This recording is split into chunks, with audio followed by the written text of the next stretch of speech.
step by step. Masu biyan mu a wannan channel, barka da yau, barka sai kasancewa da ku a cikin step by step. A cikin bidiyon mu na yau na kama wani sabon application da zai baka damar samun $1 har zuwa $100 ko kuma ka lashe kyautar iPhone 100% for free.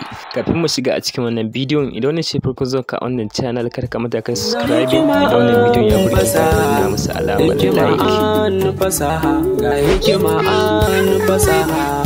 Abu na farko, link din zaka danna na a description na wannan bidiyon. Kana danna wannan link din kai tsaye dauke ka zuwa Play Store. Kai tsaye sai kai download na wannan application. Bayan ka kammala download na wannan application, kai tsaye sai ka bude application din kamar haka. Daga nan sai ka saka first name, last name, ka saka email address, kai create na password, sa'annan referral code. Daga nan sai ka zo a ƙasa sai kai ticking na ainihin wannan terms and condition nasu. Bayan ka kammala ticking, kai tsaye sai ka danna akan create free account.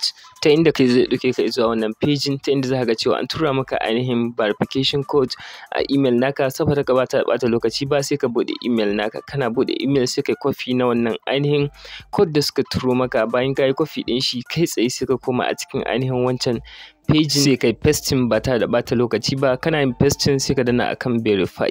Kana dannawa akan verify, kai tsaye zai ce da kai page kamar haka. Sai ka zabi username, sa'annan sai ka danna akan continue. Kana saka username ka danna akan continue, zai kawo maka wannan page.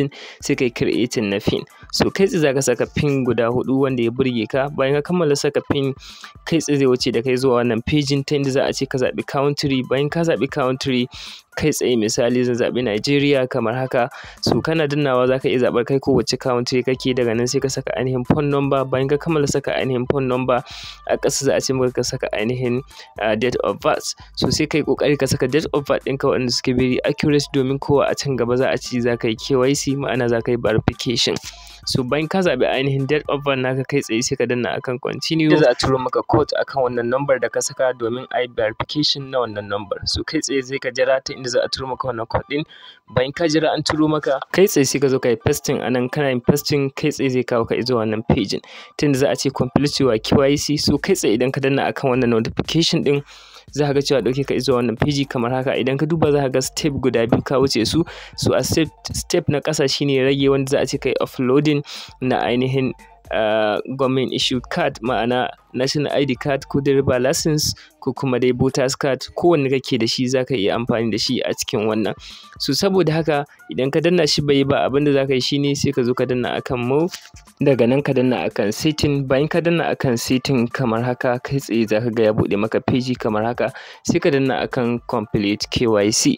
Kana danna shi, kai tsaye zai bude maka page kamar haka. Sai ka danna a can ƙasa ta inda za a ce kai verification, za ka yi uploading na ainihin ID card naka, sa'annan ka ɗauki hoto. So sai ka danna shi, kai zai buɗe maka page kamar haka. Sai ka danna akan start. So kana dannawa akan start, sai ka zaɓi country. Kana zaɓar country kamar haka. Abinda za ka yi shine sai ka zaɓi wanne document za ka yi amfani da shi.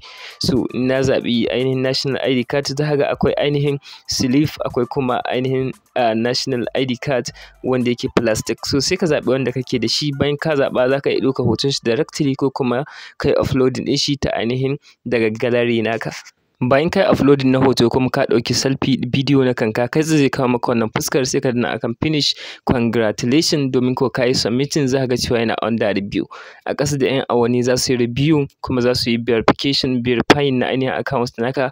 Da sun kammala maka wannan, congratulations. Abinda za ka yi shine yanzu kai tsaye za ka koma a cikin ainihin home page naka, saboda yanzu za ka jira su yi verification naka. Kamin haka za ka iya komawa a nan, sai ka danna akan ainihin wannan plus ɗin da muka yi farko, ma'ana bayan ka koma a cikin home page kamar haka, sai ka danna akan wannan icon ɗin na gefen dama. Sai ka danna akan referral. Kana dannawa akan referral, kai tsaye kamar haka, za ka ga ainihin invitation link naka da kuma invitation code. So dukan wanda ka yi amfani da shi kai inviting, duka mutum ɗaya idan ya shiga ya register ya kammala KYC, za su baka $1. Ma'ana idan ka gayyaci mutum 100 kana $100, kuma za ka iya winning ma na iPhone kamar yadda ka gani akan wannan kai tsaye. So idan ka duba ni sun riga sun yi verification nawa, kaga sun kammala sun yi approving, yanzu account nawa is verified.